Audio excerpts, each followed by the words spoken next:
복음이 침체기를 겪고 있는 이것에 대한 믿음의 반응으로 우리는 일어나 빛을 발하라 하는 그런 슬로건을 가지고 2024년을 시작을 했습니다.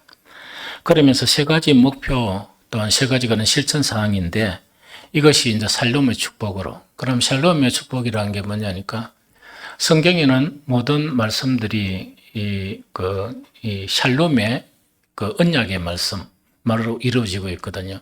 너희가 이렇게 하면 이렇게 하고 또 너희가 이렇게 아니하면 또 뭐 이렇게 되고 하는 그런 말씀이거든요. 그런데 샬롬의 축복의 말씀이란 것은 우리에게 복이 되는 구원으로 이끄는 그런 것들을 이야기합니다. 그래서 우리가 먼저 그 말씀으로 돌아가서 그 말씀이 우리에게 역사가 일어나야 되거든요. 그것뿐만 아니고 이것이 풍성한 그런 복이 되어가지고 이 세상에 복과 행복을 모르는 그런 사람들에게 샬롬의 복을 전하자 하는 그것이 한 전도의 한 의미로서 이거를 우리가 작년부터 시작하고 있는 그런 부분입니다. 그리고 또 한 가지가 뭐냐니까 이 주의 나라를 세우자 하는 그 이야기거든요.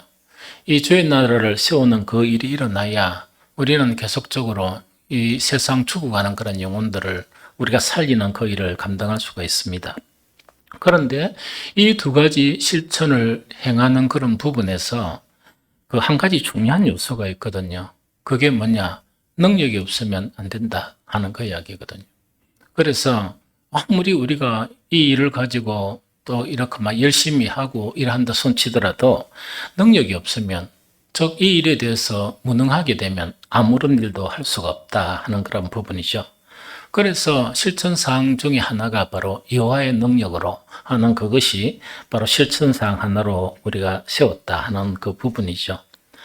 우리가 신앙생활이나 이 주의 일을 하면서 이 경험하는 것이 바로 뭐냐니까 이 능력이라 하는 것 자체가 이것이 우리에게서 나오는 것이 아니고 하나님께로부터 나온다 하는 것은 이미 잘 알고 있거든요. 그래서 교회를 어느 정도만 다니게 되면 이 능력 자체는 우리 사람에게서 나오는 게 아니고 하나님에게서 오는 그런 능력이다. 이거를 알게 된단 말입니다. 그런데 이 아는 것하고 또 이것 자체를 그 하나님의 능력으로 이 우리에게 임해야 되는 이 일이 이루어지는 이루려고 하는데 이게 잘 안 되거든요. 이게 잘 안 되거든요. 그래서 우리는 오늘 이 시간 하나님의 능력으로 하는 이 주제를 가지고 우리가 서로 나눴으면 좋겠다 하는 그 이야기입니다.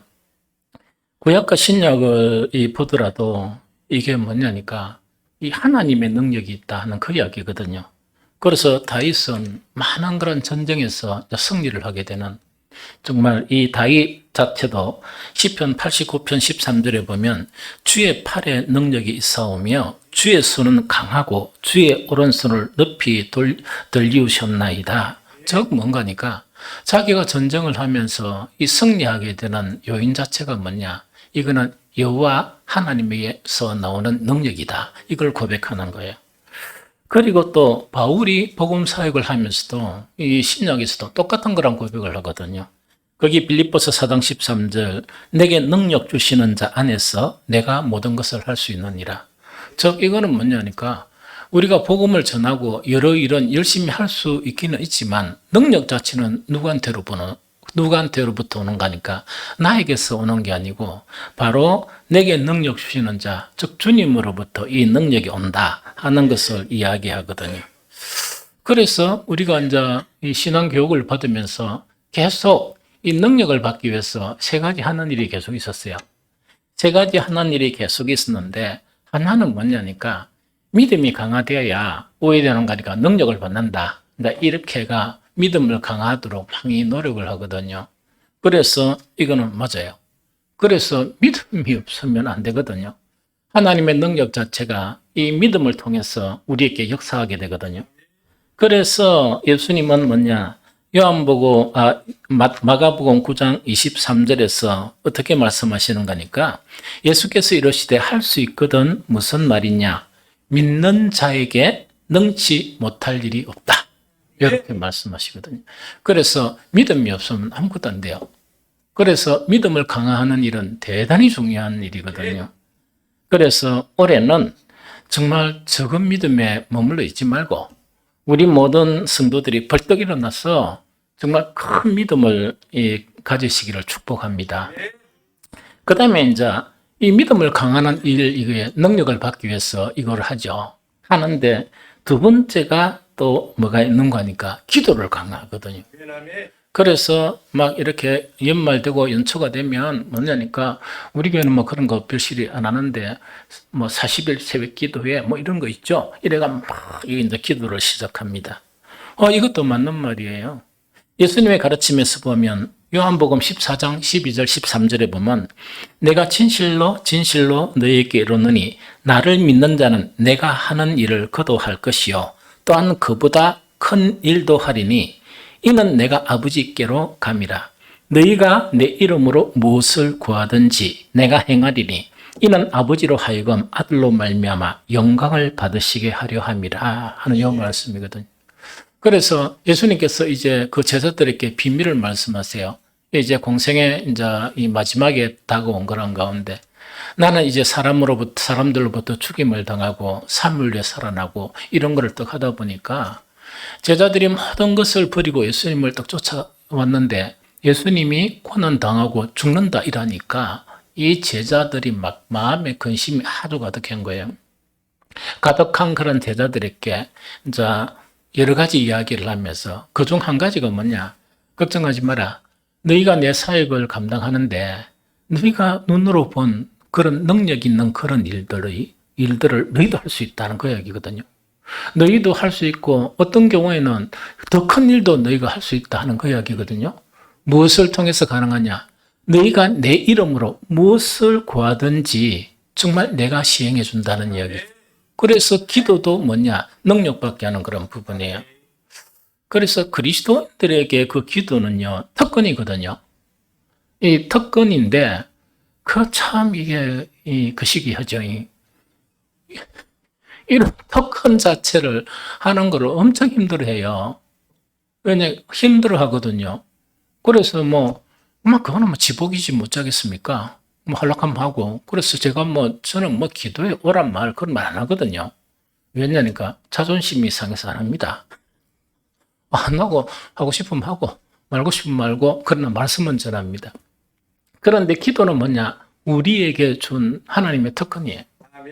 그래서 이 기도를 통해서 뭐냐니까 예수님이 하신 일을 우리도 할 수 있다 하는 것이 성경이 가르치며 대단한 거죠. 그래서 대단한 거죠.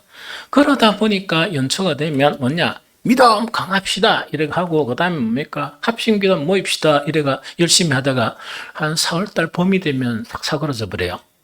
그래가 이래 있다가 또 내년 되면 새해 되면 또 막 시작을 하고 이러거든요.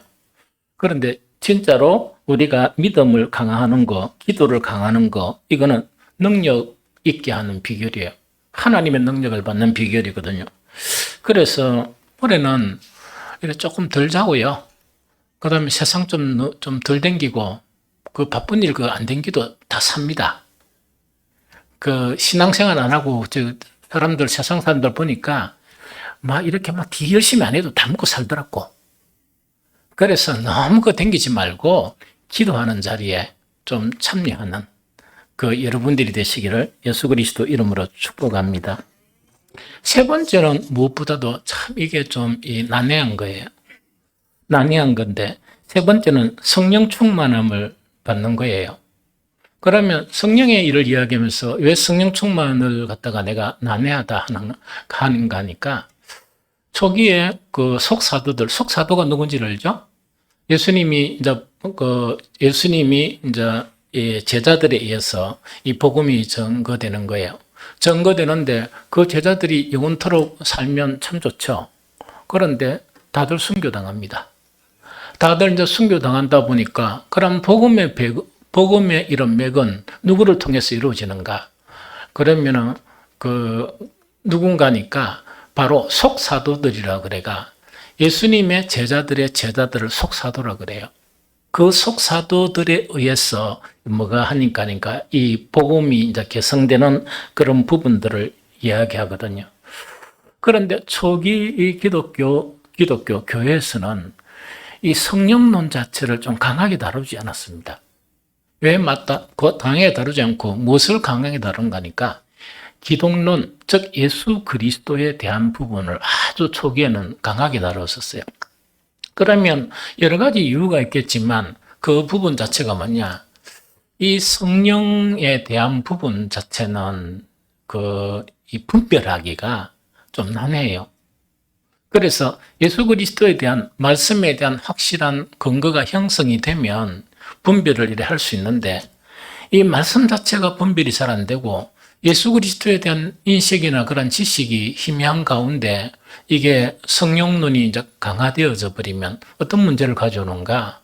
영분별이 안 돼 가지고 그 이상한 영에 사로잡힐 수도 있다는 그런 부분이거든요. 그런데 그런 위험성이 있더라도 뭐냐? 성령은 뭐 하는 것이냐?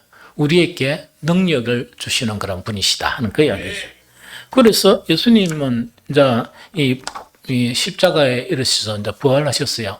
40일 동안 그 제자들을 가르치시면서 성천하기 직전에 예수님께서 말씀하시는 게 사도행전 1장 8절 오직 성령이 너희에게 임하시면 너희가 권능을 받고 예루살렘과 온 유대와 사마리아와 땅끝까지 이르러 내 증인이 되리라 하는 이 말씀이에요. 그래서 우리가 이 슬로건은 보면 요것만 따지면 대한민국에서 탑 클래스예요. 그런데 이게 참 잘 만드는 것 같고 제가 새벽기도나 이렇게 앉아가 보면 잘 만들었다는 생각이 들어요. 그런데 이제 이게 부끄러울 수가 있거든. 왜 부끄러운가 하니까 잘 만들긴 만들어도 이렇게 하지 못하고 능력이 없으면 아무 의미가 없는 거야. 이해가 됩니까? 그래서 올 한 해는 정말 우리의 삶이 성령 충만이라는 것은 어떤 의미인가 하니까 우리가 성령 충만 같으면 뜨겁게 막 찬양하고 막 일하고 그것도 성령 충만인데 성령 충만이 되면 그런 현상이 나타날 수도 있습니다. 그러나 성령 충만이라는 건 뭘 의미하는가 하니까 성령의 지배를 받는 걸 이야기해요. 그럼 성령의 지배를 하는 것은 뭐냐니까 내가 세상을 막 이래 따르면서 내가 육신을 따르면서 막 뜨겁게 찬양한다 그래가 그것이 성령 충만인가? 아닙니다. 그거는 육신 충만이에요. 세상 충만이고 이해되죠? 그래서 성령 충만은 무엇을 삼가해야 되느냐? 우리 속에 육의 소욕이 다 있거든요. 육의 소욕은 누구든지 다 있거든요. 그럼 그거는 뭐냐니까 이걸 자꾸 부인해버리면 올바른 신앙 못합니다. 저한테 육의 소욕이 없습니까? 있습니다. 매일매일 두드려 잡아서 문제지 매일매일 안 잡으면 행편없는 인간으로 전락해버리거든요. 그렇거든요. 그래서 매일매일 살면서 육의 소욕을 이렇게 잡아야 되고 그러면서 우리가 힘써 우리가 의지적으로 영을 따라 따르는 그런 삶을 살아야 돼요. 그런 삶을 살아야 성령의 지배를 받을 수 있고 그것을 성령 충만이다 이렇게 이야기하는 거예요. 이해가 되죠? 그래서 올해는 이 세 가지 하나는 뭔가니까 믿음을 강화하는 일 또 하나는 기도 우리 교회 좀 약해요. 되게 열심히 하는 건 아니거든요. 그렇게 조금 더 강화하고 또 기도할 때도 할 일 없으면 좀 와서 같이 기도하고 하면 좋죠. 그렇죠. 그래서 기도 좀 열심히 좀 하고 그 다음에 한 가지는 그 육신의 소욕을 아침 일어날 때부터 계속 이거 딱 하고 싸워야 돼요. 이건 언제까지 싸워야 되는가? 주님께서 우리를 부르시는 날 그 순간까지 싸워야 돼요. 이런 싸움을 지속함으로 말미암아 하나님으로부터 능력받는 그래서 아주 좋은 이런 슬로건이 있죠. 이 슬로건이 우리에게 부끄럽지 않은 이 한 해가 되시기를 축복합니다. 그런데 이제 본론을 이야기하고자 합니다. 성경을 좀 자세히 살펴보면 이 세 가지만 잡으면 문제가 생겨요. 이 세 가지만 잡으면 조금 이 문제가 생기거든요. 그래서 이 성경을 자세히 살펴보면 우리는 하나님의 능력이 임하는 데 있어서 놓치는 그런 부분이 있거든요. 그래서 우리는 말씀을 자세히 봐야 돼요. 또 말씀을 전체적으로 잘 봐야 되거든요. 그래서 우리가 까딱 잘못하면 뭔가니까 이 세 가지만 막 해요. 이 세 가지만 하다 보니까 이제 목사님들이 뭐냐니까 새해가 되면 이 세 가지를 가지고 능력 받읍시다 고 탁 하니까 요거 딱 시작하니까 교인들이 알고 있는 거예요. 첫 번째 뭡니까? 믿음 강화하면 좀 있으면 기도 말할 거다. 이런 거 대번에 하는 거예요. 그럼 좀 있으면 뭐냐? 성령 이야기할 거다 하는 거예요. 그럼 그대로 딱 하는 거예요. 그런데 문제는 뭐냐? 거기 성경에 있는 걸 어떡합니까? 그게 사실이에요. 그런데 이거 세 가지만 하면 조금 이렇게 문제가 돼요. 조금 문제가 되거든요. 그래서 우리가 놓치기 쉬운 아주 중요한 것이 있는데 그것 자체가 오늘 본문의 말씀이에요. 그래서 이 본문의 말씀을 잘 이해하셔야 되고 이 본문의 말씀은 어떤 내용인가니까 이 믿음을 강화하고 또 기도를 강화하고 영을 따르는 이 세 가지를 통해서 능력이 임하죠. 그러면 이것을 갖다가 정말 가장 기초가 되는 이 부분, 정말 실질적으로 능력이 나타나게 하는 부분이 바로 뭐냐니까 오늘 본문의 말씀이에요. 이해가 되겠죠? 그런데 문제점이 뭔가니까 오늘 이 본문의 말씀을 한 구절 딱 읽었는데 뭔 말인 거 잘 몰라요. 뭔 말인 거 잘 모르고 또 그것뿐만 아니고 정말 이거는 능력을 받게 하는데 결정적인 역할을 하는데도 불구하고 그러면 이거를 뭐 해란 말이냐 이 말씀을 가지고 뭘 해란 말이냐 뭐 믿음을 강화하라 기도 열심히 하라 육 따르지 말고 영을 따르라 이러면 그게 눈에 좀 이해가 되잖아요. 그런데 오늘 본문의 말씀 이거는 가장 결정적인 그런 능력을 받는 부분인데 이게 이해하기도 난해하고 또 이걸 가지고 이제 우리가 뭔가 실천이나 안 그러면 적용을 하려고 하니까 모르겠는 거예요. 이게 문제다는 이야기거든요. 그래서 이걸 좀 자세히 이야기하려고 하면 나도 뭐 그렇게 많이 자세히 이야기할 만한 그런 분량은 없어요. 이거 한 3시간 정도 설교하면 될 것 같아. 내 분량이 드러날 것 같아. 그럼 또 여러분들도 막 데모하고 이럴까 싶어서 연초부터 그러면 안 되잖아. 그래서 그래는 못하고 오늘은 이 말씀의 가장 기초적인 부분 있죠. 그거를 갖다가 내가 이 설교 준비하면서 떼내고 해가지고 요거라도 오늘은 심어주자 하는 것 자체를 여러분들과 함께 공유를 했으면 좋겠다 하는 생각이 듭니다. 이게 뭐냐니까 우리가 이 보배를 가졌으니 하는 이야기죠. 우리가 이 보배를 가졌으니 하면서 이 보배를 가지게 되면 어떤 현상이 일어나는가? 힘이 큰 능력은 우리에게 있지 않고 하나님께 있음을 알게 하려는 것이다. 요 이야기예요. 그럼 요거는 뭐냐, 좀 쉽게 풀이하면 이야기다, 그죠? 우리가 이 보배를 만약 가지게 되죠.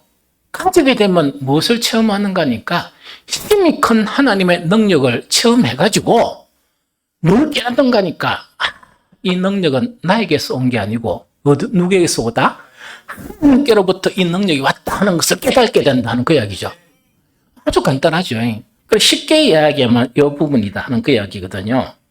그래서 이 말씀은 조금 난해하고 하는 그런 부분인데, 그러면은 여기서 먼저 이제 결론부터 좀 이야기를 하면 이런 내용이에요. 바울이 이 보배를 가졌어요. 이 보배를 가지는 거라. 바울의 인생 자체는 이 두 가지 인생으로 딱 나타나요. 하나는 유대인으로서 율법의 그런 인생이 있었고, 하나는 다메섹 도상에서 누구를 만납니까? 빛이신 예수 그리스도를 만나면서 완전히 자기가 가장 보배롭게 생각했던 율법이나 자기가 자랑하러 생각했던 모든 것을 빛이 딱 비치다 보니까 말씀에는 빛의 능력이 있거든요. 예수님이 그 내면속에 빛을 비추다 보니까 자기가 보배롭고 생각했던 그걸 딱 보니까 뭐로 이제 알게 됐다? 배설물. 그 생활용수나 들어온 거 있죠, 그죠? 그걸 보배로 생각하고 막 이렇게 쥐고 있었다는 그걸 깨달은 거예요. 그러면은 보배로 인식할 때는 그걸 쥐고 있죠. 그걸 쥐고 있는데 딱 보니까 배설물 같으면 쥐고 있겠습니까? 나쁘겠습니까? 버리게 됩니다. 그런데 이게 여러분들 쉬운 것 같죠? 그래서 제가 안타까운 부분은 뭐냐니까 나도 어떤 부분에 그런 부분을 가지고 있었겠지, 아직까지. 내가 완전한 사람이 아니니까. 내가 바울 따라가려고 그러면 이 발바닥 정도 이래 수담밖에 안 되니까 많이 있겠죠. 목사가 그 정도 같으면 여러분들이 귀하다고 생각한 것을 다 움켜쥐고 있는 그런 배설물들이 많다는 이야기겠죠? 그걸 덜렁버리 보여야 되는데 그게 안 버려져. 그걸 버려야 돼.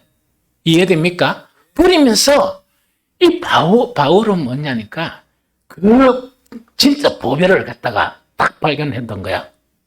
그럼 보배를 발견했으니까 지가 쥐고 있던 배설물을 얼른 버렸죠? 얼른 버리니까 무엇을 이제 붙잡았습니까? 보배를 붙잡아가 안 뺏기려고 자기 안에 그 보배를 이렇게 담은 거예요. 그거 이야기합니다. 그래 하니까 뭐냐니까 바울이 율법에 있었던 그런 시대에 있어서 한 번도 경험하지 못했던 하나님의 신기한 능력을 경험하게 된 거예요. 신기하죠.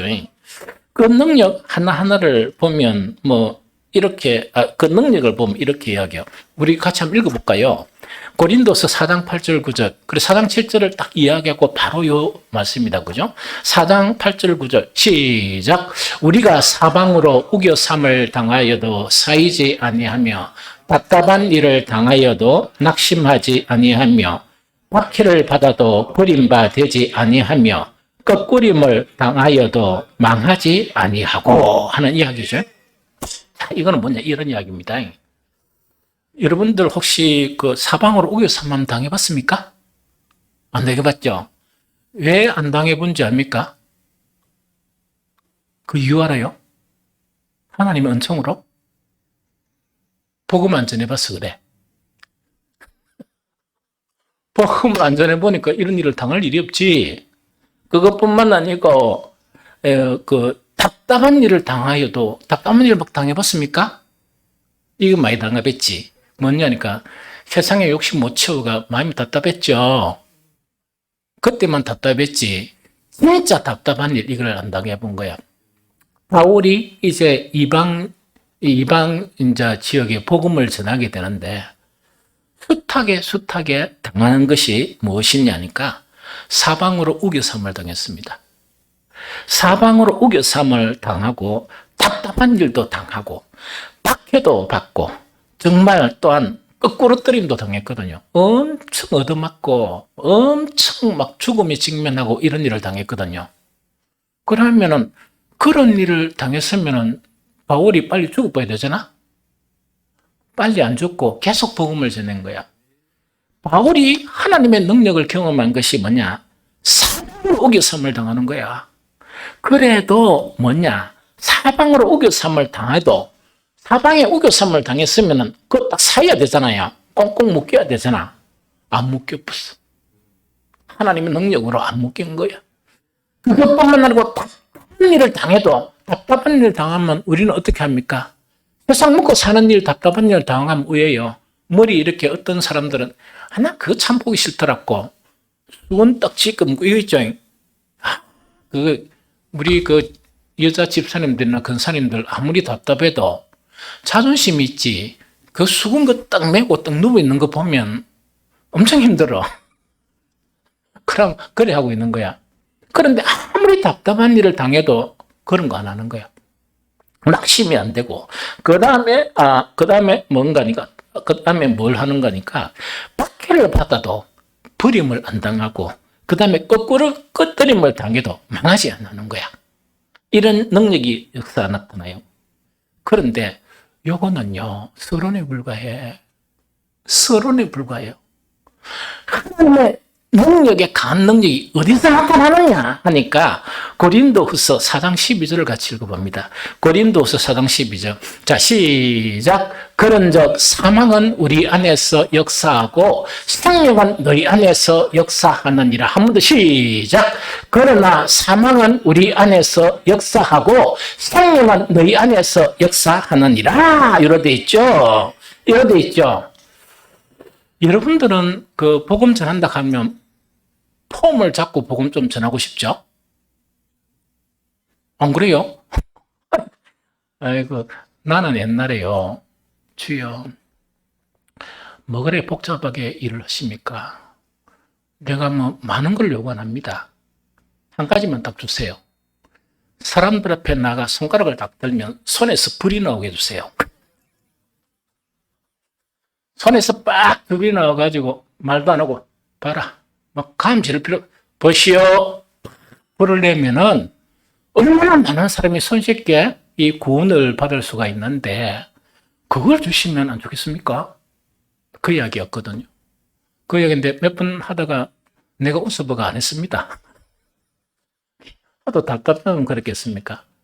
초창기 20대 후반에 이 복음 전하고 왔는데 엄청 욕 많이 얻어먹고 엄청 핍박 많이 당하고 심지어 제가 교회 가면서 기타를 떡 메고 이래 가면서 그러면 당당하게 가야 되잖아요. 복음 전하러 가고 뭐 청년들 가르치러 가고 이래야 되잖아요. 교회에서 누가 지체 높으신 분들 오면 내가 숨습니다. 이렇게. 왜냐니까 저것도 교회 오나 이럴까 싶어가 그런 말이 너무 많으니까 저것도 교회 오나 하니까 탁 숨어가지고 뭔가 피해가 그분이 가시고 나면 이제 빨리 이렇게 또 가거든요. 그래가 몇 번 했지만은 또 다른 소문이 뭐냐? 저거는 인사도 안 하네. 요런. 그럼 요래 하면 요래 먹고 저래 하면 저래 욕을 먹고 하는 그런 속에서 이 복음을 전했거든요. 복음을 전했거든요. 그래서 바울이 뭐라고 하는 거니까 그런 적 사망은 우리 안에 역사하고 복음을 전하니까 정말 지속되는 우겨쌈, 지속되는 답답한 일, 지속적인 그런 박해, 지속적인 거꾸로뜨림을 당하는 이런 일이 일어나죠. 그러면 복음의 대상자들이 그걸 딱 보면은 아멘 할렐루야 복음을 믿겠습니까? 안 믿겠습니까? 그러면 이런 거 있죠. 어떤 사람이 복음 딱 전하니까 그 예수 믿고 그 복 받으세요 하니까 니나 복 받아라. 나는 많이 받았다. 나는 집도 이쁘다 크고 차도 이쁘다 크고 돈도 이쁘다 많으니까 니나 좀 많이 받아라. 이런 사람들이 있죠. 그런데다가 그래 하는데도 그래 하는데 이게 복음 전하면서 온갖 일들을 다 당하면은 이 복음이 어필이 됩니까? 안 됩니까? 안 되죠. 그런데 놀라운 하나님의 능력이 나타나는 거예요. 최악의 상황 같은 그런 일을 갖다가 당해도 역사는 복음의 대상자들에게 영원한 생명의 역사는 하나님의 능력이 나타나는 거예요. 이걸 이야기하는 거예요. 그래서 이걸 이야기하면서 뭔가니까 바울은 어떤 고백을 하는가? 우리가 이 복음을 질그릇에 가졌으니 바울과 그의 동역자 30여 명이 동일한 고백을 하는 거예요. 우리는 이 보배를 질그릇 같은 내한테 같이 왜 질그릇이라 평가하는가? 옛날에 율법에 있을 때는 얼마나 당당하고 얼마나 도도하고 얼마나 사람들에게 내세우고 하는 그런 인생이었는데 복음의 그런 사역자가 되고 난 이후에는 계속 두드려 맞고 계속 핍박당하고 계속 문제가 생기고 하는 그런 상황, 그런 인생이 됐던 거야. 그 인생을 바울은 이야기하면서 뭐라냐? 그런즉 사망은 우리 안에 역사한다. 매일매일 삶 자체가 순교하는 삶이고 매일매일 삶 자체가 죽은 것 같은 그런 삶이 경험하는데도 불구하고 하나님의 놀라운 능력은 뭐냐? 하나님의 영원한 생명 자체가 누구에게? 그런 핍박 가운데 복음을 전한 그 사람에게 역사하는 거예요. 그래서 다니는 곳마다 교회가 세워지고 믿음이 흥하게 되는 그런 역사가 나타난다 하는 그거를 이야기합니다. 그러면 어쩌면 되겠습니까? 바울이 가졌던 보배를 우리도 갖기만 하면, 바울이 가졌던 보배를 우리가 갖기만 하면 우리가 믿음을 좀 강화하고 그 다음에 기도도 조금 더 하고 그 다음에 육을 따르는 거 조금 좀 절제 좀 하고, 여러분들 좀 많이 절제해야 돼. 절제 좀 하고 영을 따르는 삶을 딱 살게 되면 어떤 일이 벌어지는가? 우리에게도 이만한 일은 아니지만 이와 유사한 일이 일어난다 하는 그 이야기입니다. 그러면 이 보배가 무엇이냐? 이 보배가 무엇이냐 하는 그 이야기입니다. 작년 한 해 동안 설교를 열심히 들은 사람은 대반이 이 보배가 무엇이다 하는 걸 알게 됩니다. 목사가 계속 강조한 거니까. 이 보배는 뭐냐니까 여러 가지 이론적인 부분이 상당히 많아요. 상당히 많지만 여러분들은 그거 다 알 필요가 없고, 모든 이론들이나 그 모든 신학자들이 딱 지시하는 게 있는데, 그 한 가지가 있는데, 이것이 바로 뭐라? 복음의 말씀이에요. 이것이 복음의 말씀을 칭합니다. 그럼 여러분들 보면 조금 이렇게 의아하죠? 의아한 게 뭔가니까, 사도 바울이 사울이 있을 때 하나님의 말씀에 열심히 있었습니까? 없었습니까? 있었죠. 그런데 이런 능력을 경험하지 못했고, 바울이 그때 능력을 경험한 것은 어떤 능력을 경험했습니까? 네? 배설물을 보배로 여기면서 차곡차곡 쌓아가는 그런 능력이 있었던 거야. 재밌잖아요. 얼라들이 뭔가니까 그 보면은 길거리 가다가 넘버린 거 있잖아. 이상한 거 있으면 그것만 줬죠. 그럼 엄마들이 그 버려가면 엄마가 막 싸우잖아. 지는 갖고 싶은데. 이 바울이 율법에 있었을 때는 능력이 나타났는데 그 능력 자체가 뭐냐? 쓰레기, 배설물, 그런 거를 보배로 생각하고 마음에 쌓았던 거야. 그걸 지금 이거 안 뺏기려고 노력했던 거예요. 이해됩니까? 그래서 그런 능력은 있었어. 그런데 어쨌든 가니까 이 복음의 말씀인데, 그러면 동일한 하나님의 말씀인데 그 왜 문제가 됩니까? 하는 그 이야기거든요.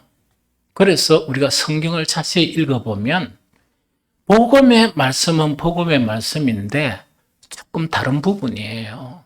그걸 우리가 성경에 읽어보면 되겠어요. 고린도서 4장 6절을 같이 읽어봅니다. 맨날 고린도 4장에 있다, 그죠? 4장 6절. 자, 시작. 어두운데 빛이 비치라 말씀하셨던 그 하나님께서 예수 그리스도의 얼굴에 있는 하나님의 영광을 아는 빛을 우리 마음에 비추셨느니라. 한 번 더 시작. 어두운데 빛이 비치라 말씀하셨던 그 하나님께서 예수 그리스도의 얼굴에 있는 하나님의 영광을 아는 빛을 우리에게 비추시느니라. 요거 이해가 되죠? 요거 이해가 되죠? 요거 이해됩니까? 그러면 바울이 고백하는 것은 뭐냐? 옛날에 율법 안에 있었을 때 자기도 하나님의 말씀 그대로를 봤단 말이야. 그대로 봤어요. 문자에 있는 것도 봤고 다 봤단 말이에요. 그런데 자기가 생각해 보니까 예수 그리스도의 말씀도 하나님의 말씀이죠. 율법의 말씀도 모세를 통해서 준 율법의 말씀도 하나님의 말씀이죠. 그런데 문제가 뭔가니까 하나님의 말씀에는 무엇이 나타나 있다? 하나님의 영광의 강체가 나타나 있는 거야. 이해가 됩니까? 그런데 모세가 이 율법을 시내산에서 딱 가지고 오니까 모세 얼굴에 뭐가 나타났습니까? 광채가 나타났단 말이야. 광채가 나타나가 이 돌판에 기록된 것은 뭡니까? 하나님의 말씀이겠지, 쉽게면. 유대인들이 또 보니까 돌판에 기록되어 있는 말씀에 나타난 하나님의 영광의 강체가 못 본 거야. 무엇을 봤어요? 모세 얼굴에 나타난 하나님의 영광의 강체를 봤던 거야. 그러면 말씀이 보배로 보이겠습니까? 금방 없어질 모세 얼굴에 나타난 강체가 보배로 보이겠어요? 아이고, 숱하게 경험하면서 그것도 모른 척하네. 그걸 따라 신앙생활은. 그래서 바울은 뭐란 말인가요? 자기도 그랬고 구약시대도 그랬고 그 모세의 얼굴에 나타난 없어질 강체를 보고 따라간 그것이 수건을 뭐에 덮은 거? 마음에 덮여온 것이다 하는 그 이야기입니다. 말씀은 우리 심령으로 들어가야 되고 우리 심령으로 봐야 되는데 뭐가? 그 끈을 이렇게 갈아버린 거야. 뭐 때문에? 이 세상에 썩어질 광채 자체를 가지고 그걸 추구하다 보니까 마음이 가려지다 보니까 하나님의 말씀 안에 있는 하나님의 영광을 아는 그 자체가 없어졌죠. 그래서 이거는 뭔가니까 이 보배 자체는 어두운데 아까 읽었죠? 어두운데 빛을 비치라 말씀하셨던 그 하나님께서 예수 그리스도의 얼굴에 있는 하나님의 영광을 아는 빛을 우리의 마음에 비춰진 거예요. 그럼 이걸 다시 의역을 하면 어떤 양인가니까 말씀은 말씀인데 우리 속에 어둡고 더러운 것들이 너무 많고 이래. 그러다 보니까 우리가 그 영광을 수용할 수 있는 인간이 아닌 거야. 하나님께서 복음의 말씀을 통해서 하나님의 강력한 그런 능력으로 말미암아 우리 속에서 정말 빛을 비춤으로 말미암아 이 말씀, 의문이었던 기록된 하나님의 말씀, 성경 안에 기록된 말씀 자체가 이걸 또 보니까 처음에는 이거 가지고 영광이 하나도 안 보였는데 왜했다고? 그 영광 자체를 보게 된 거예요. 이해됩니까? 그래서 복음의 말씀은 복음의 말씀인데 어떤 복음의 말씀인가? 하나님의 영광을 아는 빛이 마음에 비쳐서 깨달은 복음의 말씀을 의미합니다.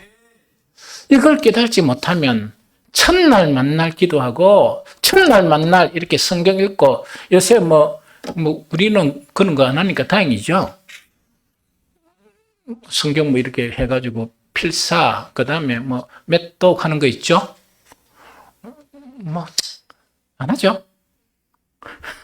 그래서 왜 했던 간에 하는데도 불구하고 여전히 어둠 속에 있는 거야.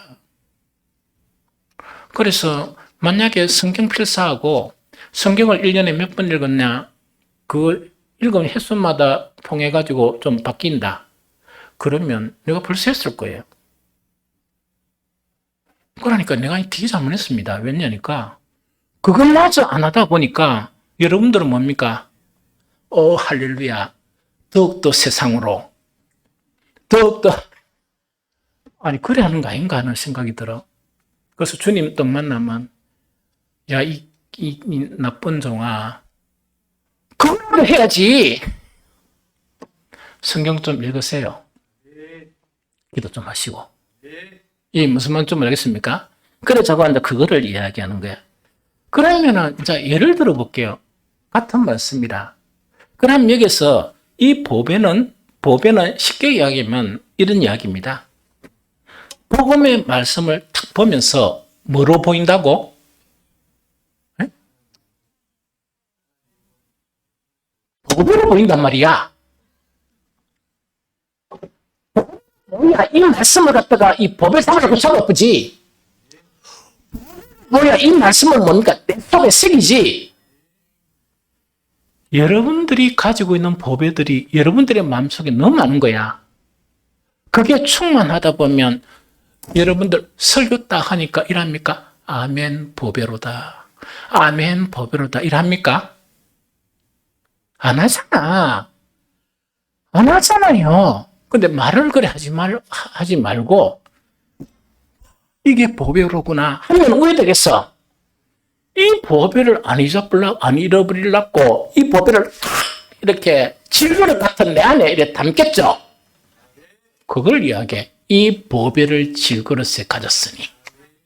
이렇게 딱 하니까 이 보배를 질그릇에 갖다 보니까 어떤 일이 일어나는가? 능력을 체험하게 되는 거예요. 그러면서 이 능력이 누구에서 왔다?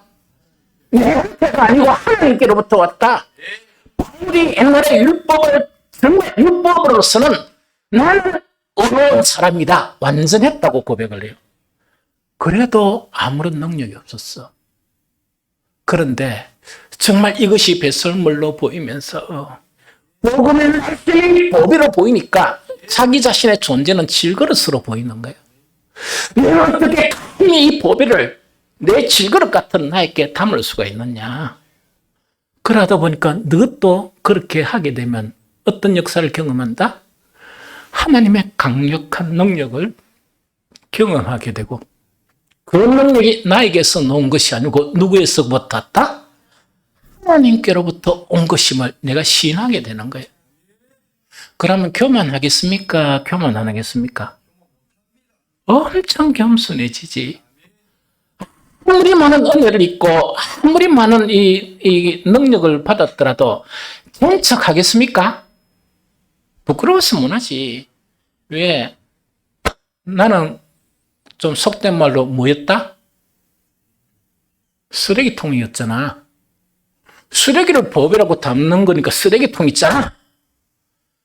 내가 쓰레기통인다. 내가 하나님 능력으로 하나님의 놀라운 은사로 내가 하나님의 자녀가 된 거야.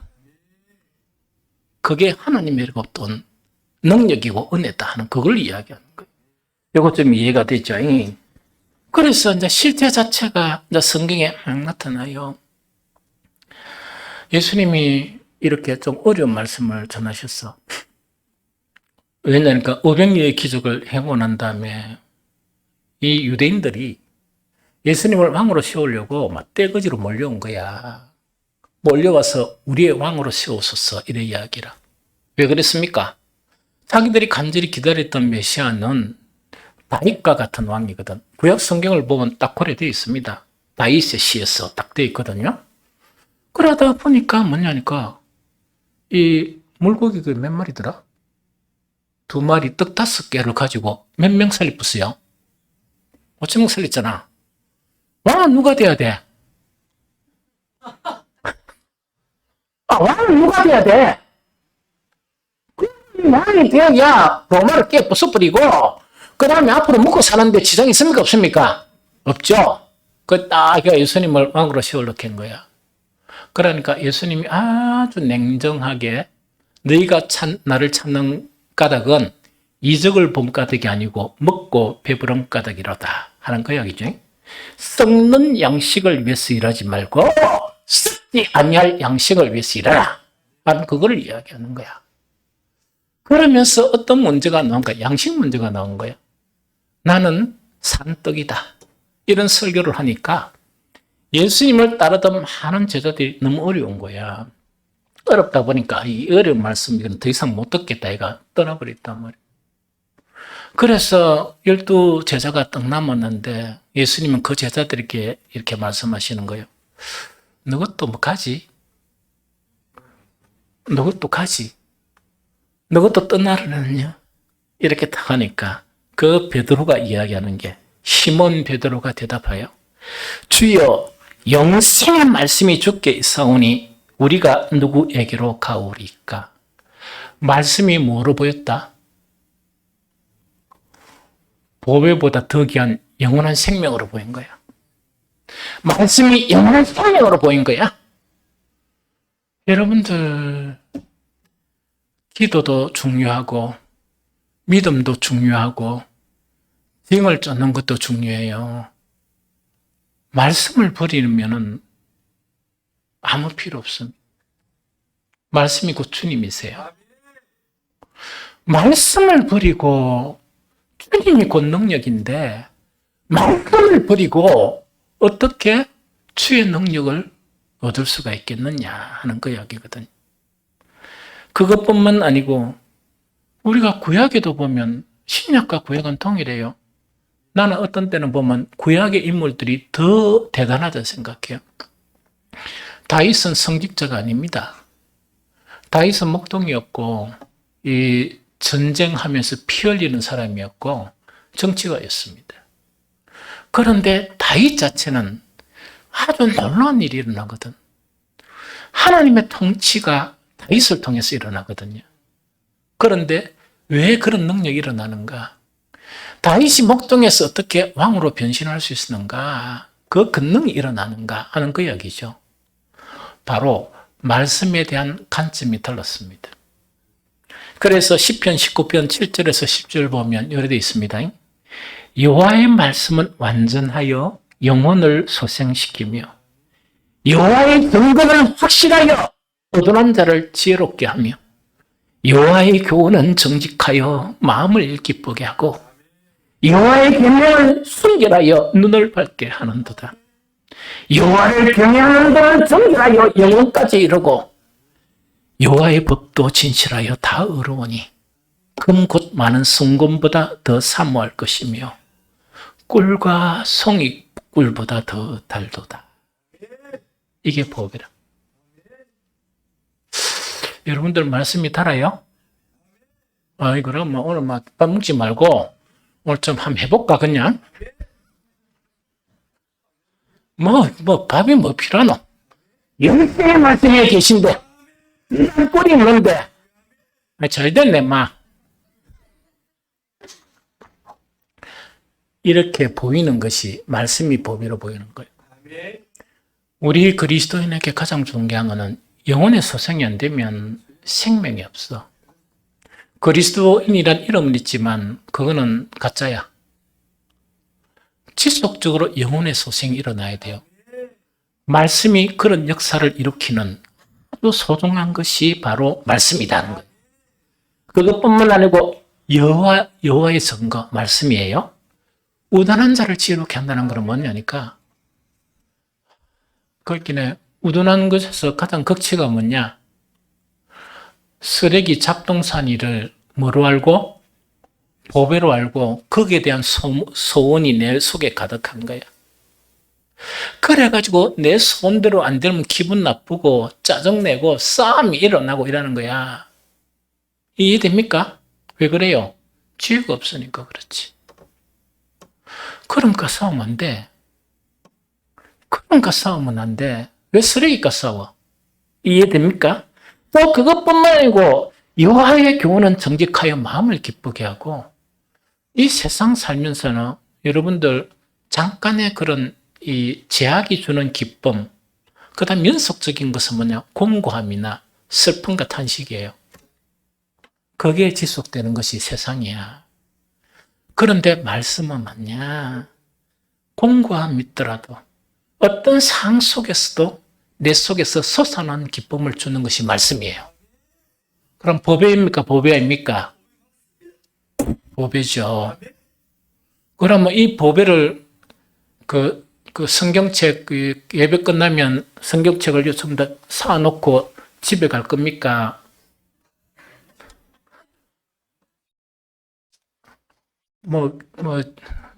보배 좀 줄라고 한 몇 명 내 보배 주는 원리를 가르쳐 줄게 해가 막 귀찮아 죽겠어. 이거 해가지고 요거 보면 밑에 한 개 더 이어놨어요. 하도 안 하길래. 그러니까 좀 월요일부터 금요일까지 묵상 좀 해가 그것도 그냥 하나. 이게 뭡니까? 메일로 주면 내가 바쁠 때는 못 하고 한 번씩 메일 주겠다 이랬거든. 작년 연말부터 연초까지 엄청 바빴거든요. 메일 딱 들어가니까 뭐라고? 나 진짜 보배로 생각하대. 그래서 내가 깜짝 놀랐습니다. 아니 이런 일이 있나? 이래가지고 있답니까? 깜짝 놀랐거든요. 보배 같으면 매일 아침마다 이걸 붙들겠습니까? 안 붙들겠습니까?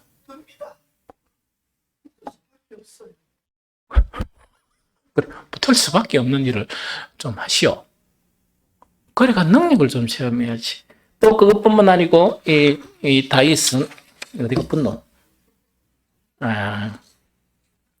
그렇게 여호와의 또 여호와의 계명을 순결해 가지고 뭘 하게 한다? 눈까지 밝아지는 거야. 이때 눈은 심령의 눈이에요. 다른 사람들이 보지 못하는 것을 보게 만드는 거야. 이게 보배의 말씀이다. 그러다 보니까 바울은 뭐냐? 순금이 있다 그러면 순금보다 말씀을 더 사모인 거야. 아멘. 여러분들은 그러지 마세요.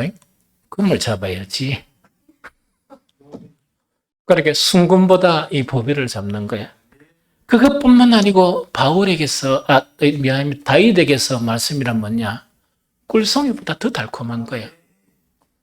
이러니까 하나님의 능력이 임하는데 소년이올 때는 어떤 만큼 능력의 역사나 골리앗을 죽여버려요. 그것뿐만 아니고 전쟁할 때마다 승승장구를 하는 거야. 이런 능력이 그의 인생을 통해서 역사하는 거예요. 이해가 됩니까? 그런데 보배를 조금 이렇게 소홀히 할 때는 뭡니까? 고난을 당하는 거예요. 되짚고 그런 역사를 지금 이렇게 이야기한다는 그 이야기죠. 그래서 이 보배라 하면 뭐냐? 뭐라고요? 복음의 말씀인데 어떤 복음의 말씀? 하나님의 영광이 담겨져 있는 복음의 말씀이라는 것을 깨닫는, 하나님이 빛을 비춰서 그 깨닫는 말씀이 보배구나. 그 이야기나. 그러다 보니까 이 보배를 질그릇 같은 내 속에 담아두는 일에 최선을 다하는 거예요. 이게 성경의 믿음의 사람들이 한 일이에요. 이해됩니까?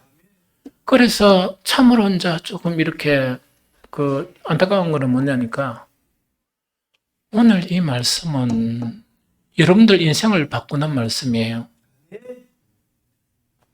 어떻게 해야 바꿔져? 복음의 말씀이 보배로 보여야 바꿔져. 그런데 이것이 안 보여지면 목사가 더 이상 할 수 있는 일이 있습니까? 없습니까? 할 수 있는 일이 없어요. 제발 있답니까? 복음의 말씀이 생명이다.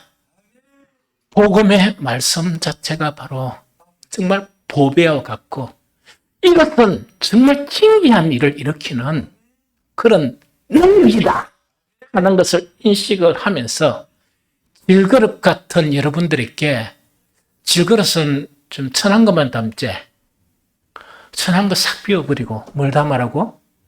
보배를 담아가라. 이 보배를 담아가라 하는 그거를 이야기하거든요. 이 보배를 담아가면 무엇을 경험한다? 능력을 경험한다. 실제로 그럼 아까지 이야기했죠. 세 가지 영역. 믿음을 강화하고 기도 열심히 하락했죠. 하고 하락했는데 내가 강조 안 하고 그냥 시큰둥하게 기도 좀 많이 하세요 이랬죠. 그러면 목사님 기도하는데 왜 강하게 기도하세요 하고 이래야 되는데 눈을 부릅뜨고 기도 좀 하시고요 이런 이야기다. 그죠? 그 이유를 설명할게요. 기도의 영역에 대한 그 사례를 이야기를 해볼게요. 주께서 기도하면 주께서 아까 행하신 일을 너희도 한다 그랬죠? 그것보다 더 큰 일도 너희가 한다 그랬죠? 이 말씀 진리입니까? 아닙니까? 맞습니까? 이 말씀이 진리가 되려고 그러면 다른 말씀도 알아야 진리가 돼요. 그럼 다른 말씀도 알아야 진리가 되는데 그 말씀을 여러분들 그냥 눈으로만 읽었는가 모르지만 그 말씀을 같이 읽어볼게요. 요한복음 15장 7절입니다.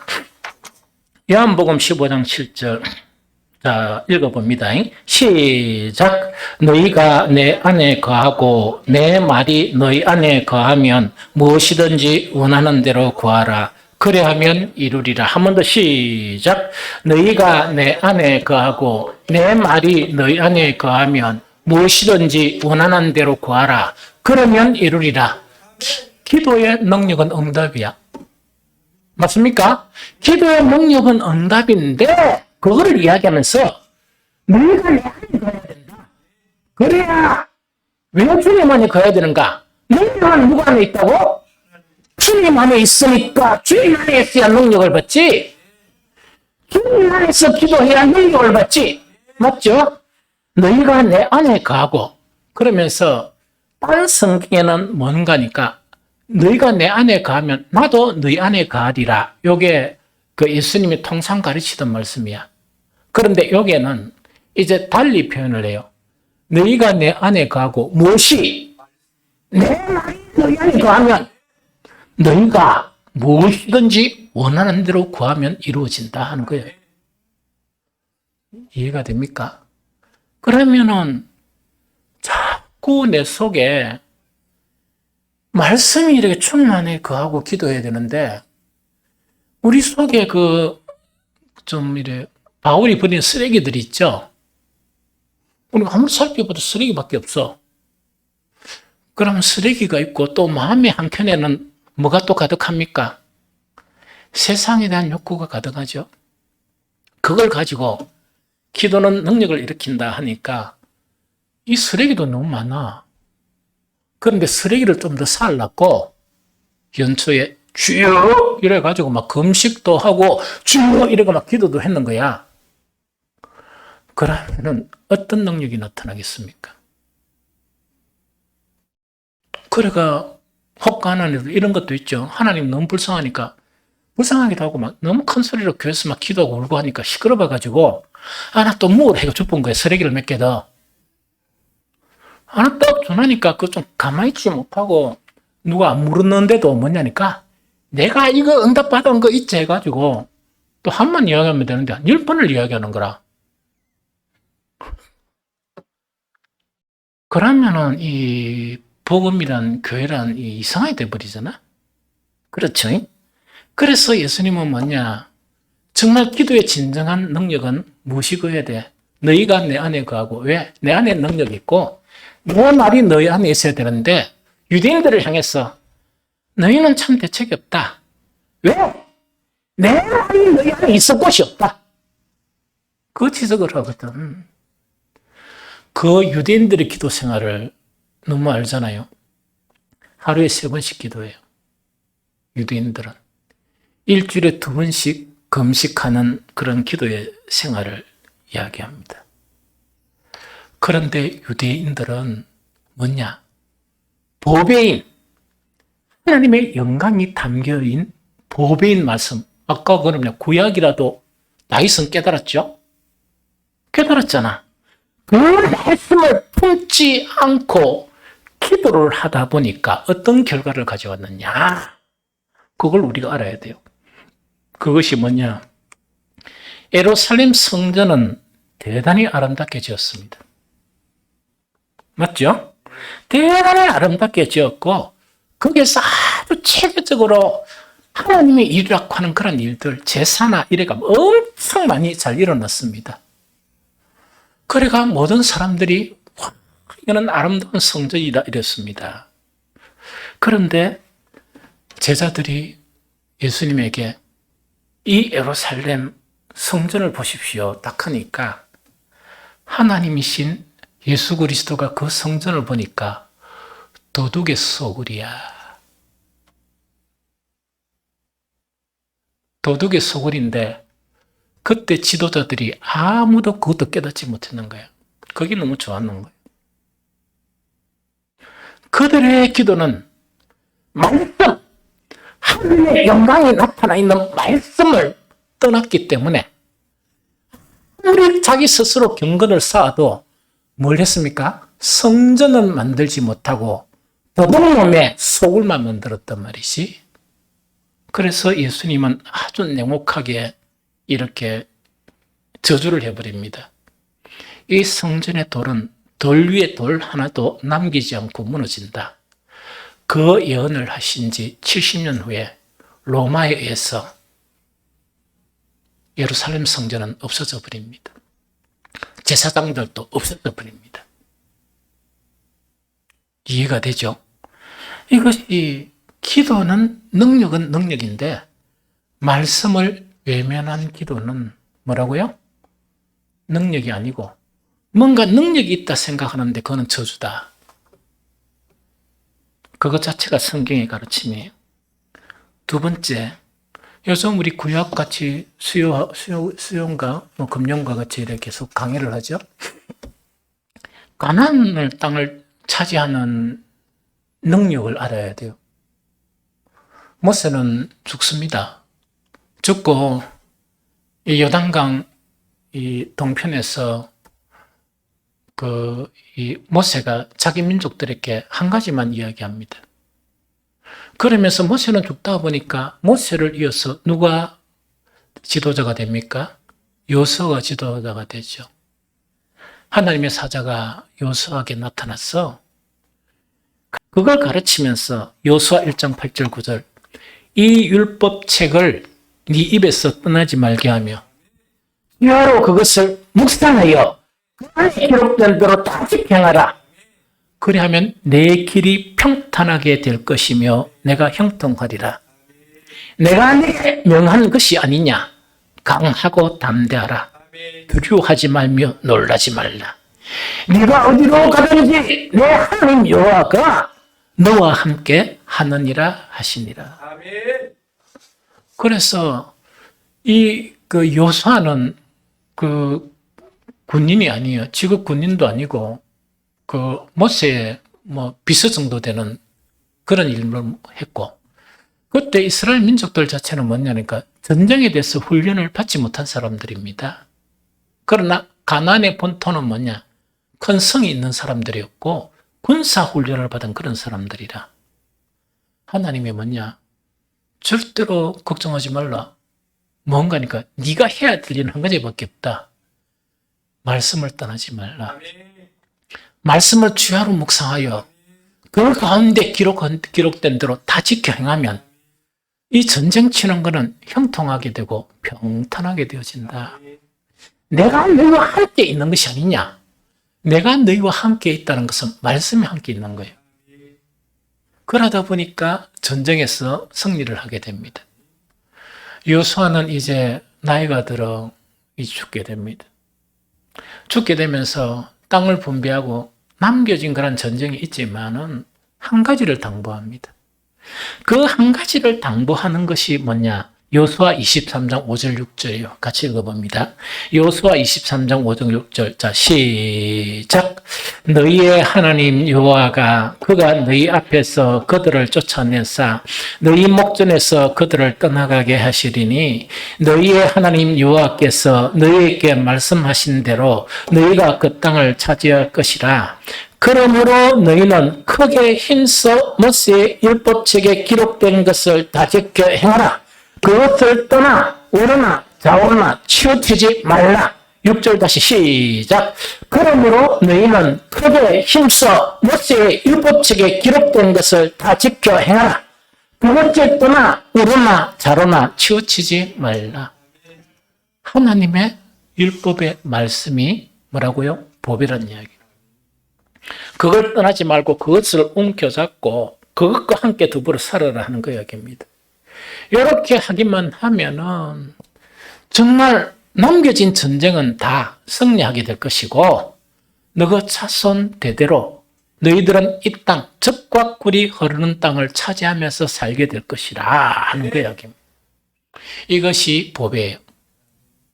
여기서 이 법의를 질그릇에 가졌다는 것이 이것이 법의 의미고 구약에서도 나타나고 이걸 갖다가 성경에 있는 걸 다 찾아보려고 하면 너무 많아요. 엄청스럽게 많아. 그래서 일부 필요한 것만 이렇게 발췌를 했는데도 이만큼 많다 하는 그거를 이야기했습니다. 결론을 이야기합니다.